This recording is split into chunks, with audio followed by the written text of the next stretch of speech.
everyone. Hello sir, I hope everything is going well with you. So today I'm going to present my portfolio concerning the TESOL, portfolio TESOL generally or conclusion of my experience during the TESOL courses.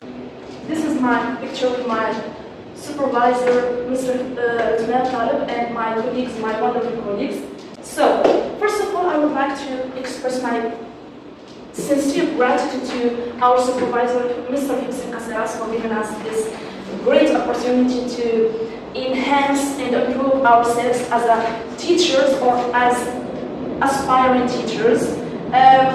Thanks also to all the great trainers and professors that shared with us their experiences, knowledge, and everything that they know. I think TESOL journey has boosted my skills and abilities to adapt various methodologies and styles, not just theoretically, but also practically. That's what makes TESOL courses worth participating in it. The TESOL Academy is an institution that dedicated to the field of education. It helps the aspiring teachers to be capable and remarkable teacher in the field of education. It's enhanced the capabilities or abilities of the aspiring teachers or the teachers who want to continue and develop their career as teachers. It was founded back in 2016 by the supervision of Mr. back in Rabat. Then it divided into the different cities in Morocco, like Marrakech, Meknes, Tangier, Laayoune, Agadir. To be honest, my expectations at first wasn't very high. I just normal, but immediately after joining the course, my vision started to change because I understand this is very fruitful experience that will enhance my experience as a teacher, develop my abilities, my shyness, everything that is related to being a great teacher. My experience was I can state that my experience was a gateway to enlightening my personal and professional development. Excuse me, what yes. do you mean by enlightening my personal abilities? It's like a lamp. It enlightened my vision. My vision wasn't really clear. My old vision was like a teacher is someone who teach a lesson or a unit or a curriculum, give a test, give grades or scores. That's it. It wasn't clear enough for me to be able to do that. So TESOL Academy gave me that door, or that it enlightened my vision in order to be a capable teacher who can adapt different styles and roles as a teacher. To be completely honest, TESOL courses has corrected my misconceptions, as I said, concerning teaching in its methods. I used to believe that teacher involves around giving a lesson and have an exam and that's it. But after that, I discovered, after enrolling in TESOL courses, I discovered that a teacher has different roles. A teacher can adapt different styles of learning or of teaching. A teacher can and must understand that a student has many different learning styles that he must follow to develop and adapt in the process of learning or teaching. So yes. That's what we mean. Yes. Teaching and its methods. Yes. What's the difference between method and approach? Method approach is the assumptions of, it's like to assume the things, but method is the practice. It's like the theory that we have it. For example, like putting it into practice. That's what we mean by methods. Yes. I can highlight also that TESOL Academy gave us the opportunity to attend different workshops. It is very important. It enriched our experience. Also, we have met different people, discussed different topics under discussion. So Excuse me? Yes. Can you tell me a summary about this workshop? Yes. So the workshop was by Ellen Sturfeld. It's a trainer and author. in association with National Geographic Learning. It was here in Marrakech 2024, during which we have the pleasure to meet her and integrate with the concepts that she talked about.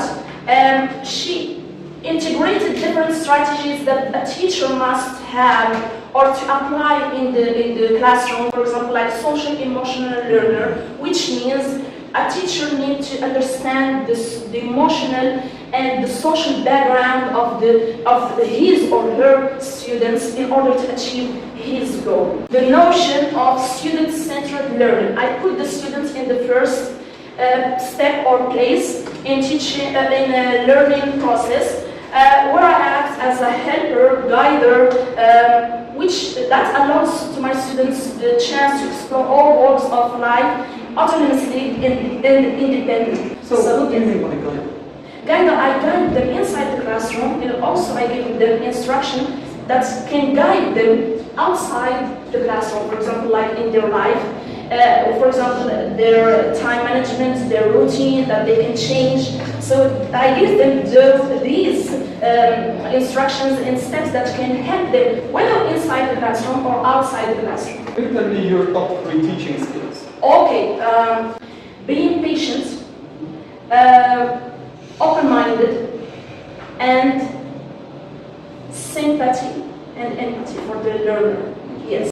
So my pedagogical vision it revolves around 3 steps. That's first one is a safe learning environment, which means I tend to create a safe learning place in which the student is relieved, or so that he can give me the outcome that he received during the lesson.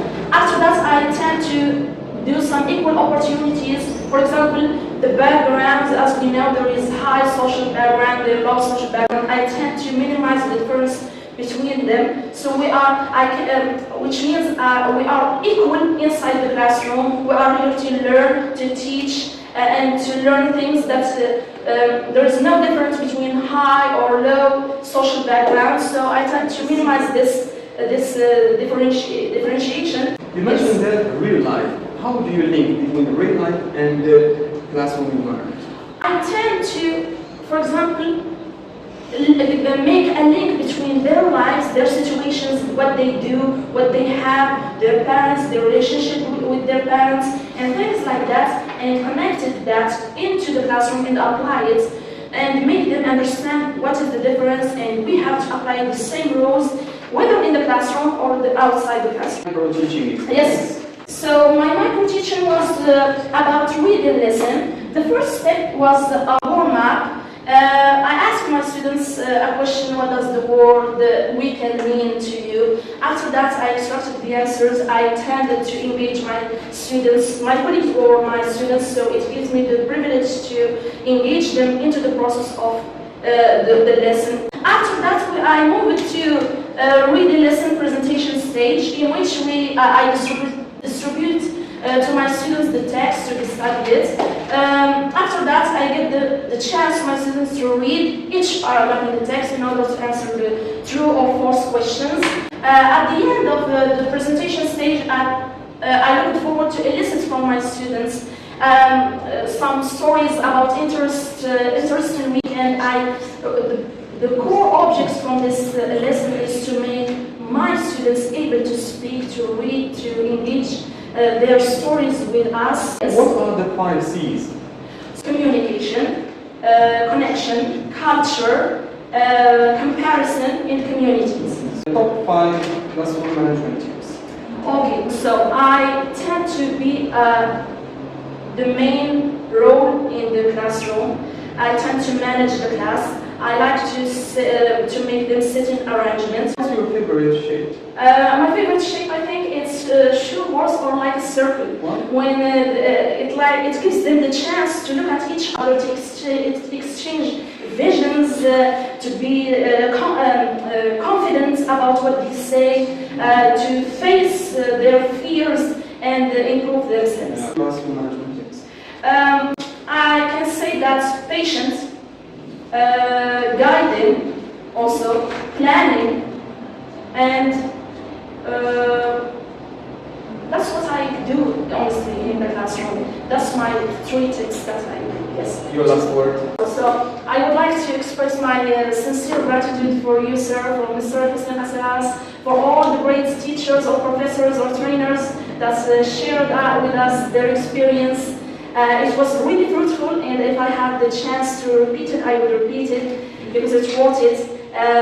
It's, as I said, first, it's a doorway to life, to the world, not just in Morocco, but also to the world. And it gives you the encourage to love and keep doing this domain of